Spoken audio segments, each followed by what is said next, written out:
Bonjour les amis. Alors nous allons amorcer aujourd'hui cette définition des caractéristiques de tout chrétien. Mais comme je le disais antérieurement, le chrétien, c'est une étape de la vie d'un être. Mais avant d'être chrétien, nous sommes fils et filles de Dieu. Alors le premier texte que l'on a dans l'Évangile de l'an 2000 s'intitule « Le chrétien est né de Dieu ». Moi, je rajoute tout simplement « La personne humaine est née de Dieu ». Elle deviendra par la suite chrétien si elle le désire, ou autre chose, tel est son souhait. Alors, je vous lis ce qui est écrit ici dans l'Évangile de l'an 2000. La personne humaine est née de Dieu. On reconnaît la nature de l'arbre à ses fruits. Quand vous voyez une pomme, personne n'a besoin de vous dire que c'est un pommier qui l'a produite. Si vous voyez un grain de café, vous savez que c'est un caféier qui l'a produit. Chaque être produit des fruits selon sa nature.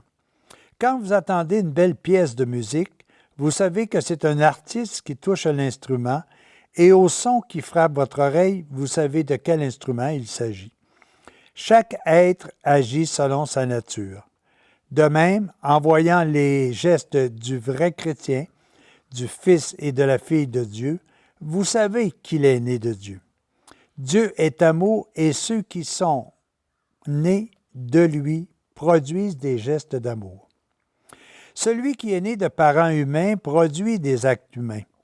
Ces actes sont le fruit de la vie humaine. De même, celui qui est né de Dieu produit des actes divins qui sont les fruits de la nature divine. Dieu est amour et tous les actes des fils de Dieu et filles de Dieu sont animés par l'amour divin.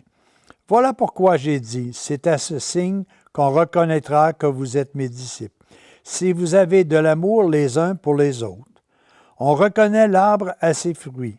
Tout arbre bon donne de bons fruits, tout arbre mauvais porte de mauvais fruits. Celui ou celle qui est né de Dieu est amour, parce que Dieu est amour. Celui qui demeure dans l'amour demeure en Dieu et Dieu demeure en lui. Dieu a déposé en vous une semence divine, comme une parcelle vivante de lui-même. Cette semence est au-dedans de vous. C'est l'amour divin déposé en vous. C'est comme une étincelle de vie divine appelée à se développer en plénitude. Mais une vie d'amour doit porter des fruits d'amour. Dieu aime sans cesse. Il donne sans cesse vie et nourriture à toutes les créatures de son immense univers. Aussi, l'homme qui est né de Dieu donne sans cesse.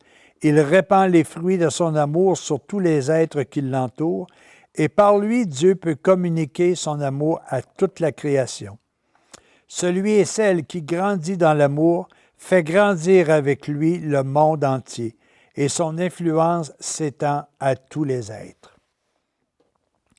C'est intéressant de voir ici la façon dont on nous introduit cette naissance divine à l'intérieur de chacun de nous.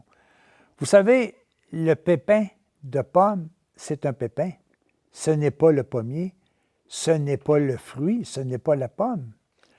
Le fruit que le pépin peut dégager peut nous donner une pomme succulente, très bonne à la vue, très bonne au goût. Mais ça peut être aussi une pomme qui est tachée, une pomme qui, à l'intérieur, souffre de la qualité, si vous voulez, parce qu'il y a des taches, il y a peut-être même des petits inconnus, des vers, des désirs non avoués d'être belle, etc. Alors, nous sommes exactement de la même façon. De toute éternité, Dieu a créé la personne humaine à son image et à sa ressemblance. Que veut dire image et ressemblance? Image veut dire de la même nature que lui. Comme mon père et ma mère m'ont donné une nature physique en me donnant une ossature, un squelette physique, des os, de même Dieu m'a donné un squelette divin. Ce squelette, c'est la structure de l'amour qui est à l'intérieur de moi. Il m'a créé aussi ressemblant à lui, c'est-à-dire avec la capacité de créer. Malheureusement, on utilise cette capacité de créer bien souvent à nous créer des problèmes, plutôt qu'à créer tout ce qui est beau, bon, juste et louable. Il nous a créés également totalement libres. Libre, ça veut dire que nous avons la capacité de faire nos propres choix, même si des fois nous nous trompons bien souvent. Il nous a créés également immortels. Pourquoi immortels? Parce qu'avec la création, nous sommes venus à son image, devenus à son image, et cette image fait de nous que nous ne pouvons mourir. Mais qu'est-ce qui ne meurt pas chez moi, alors que je vois très bien mon corps disparaître? Qu'est-ce qui reste éternellement vivant? Mon âme et mon esprit. Cette parcelle qui est à l'intérieur de moi, que Dieu a placée, personne ne peut l'ôter. Cet amour qui est à l'intérieur de moi, personne ne peut. On peut s'en servir avec difficulté, de façon mauvaise. On peut décider que ce que l'on aime, c'est les biens d'autrui. Ce que l'on aime, c'est tout simplement le prestige, la gloire, la matière.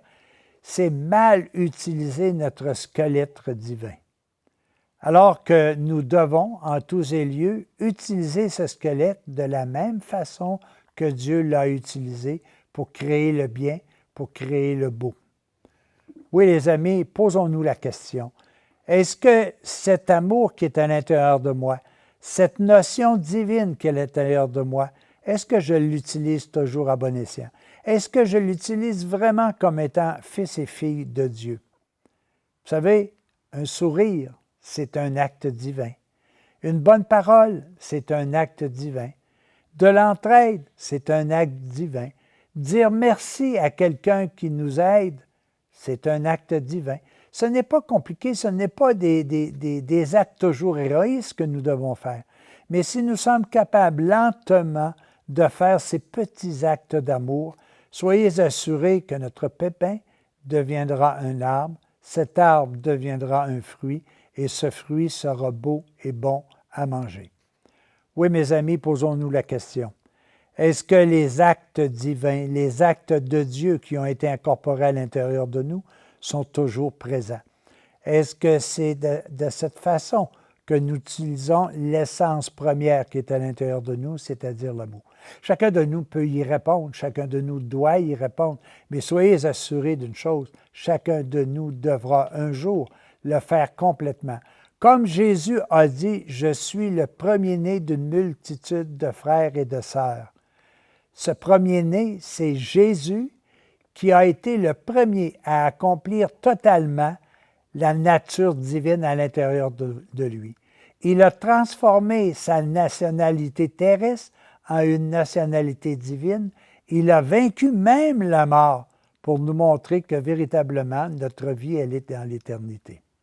Alors faisons comme lui, suivons ses pas, faisons en sorte que nous puissions véritablement, nous aussi, devenir Michel appartenant à Dieu, Jacques appartenant à Dieu, Colette appartenant à Dieu, comme Jésus l'a fait, et il est devenu l'incarnation du Christ de l'amour. À tous et à chacun, bon défi dans cette réalisation. À la prochaine.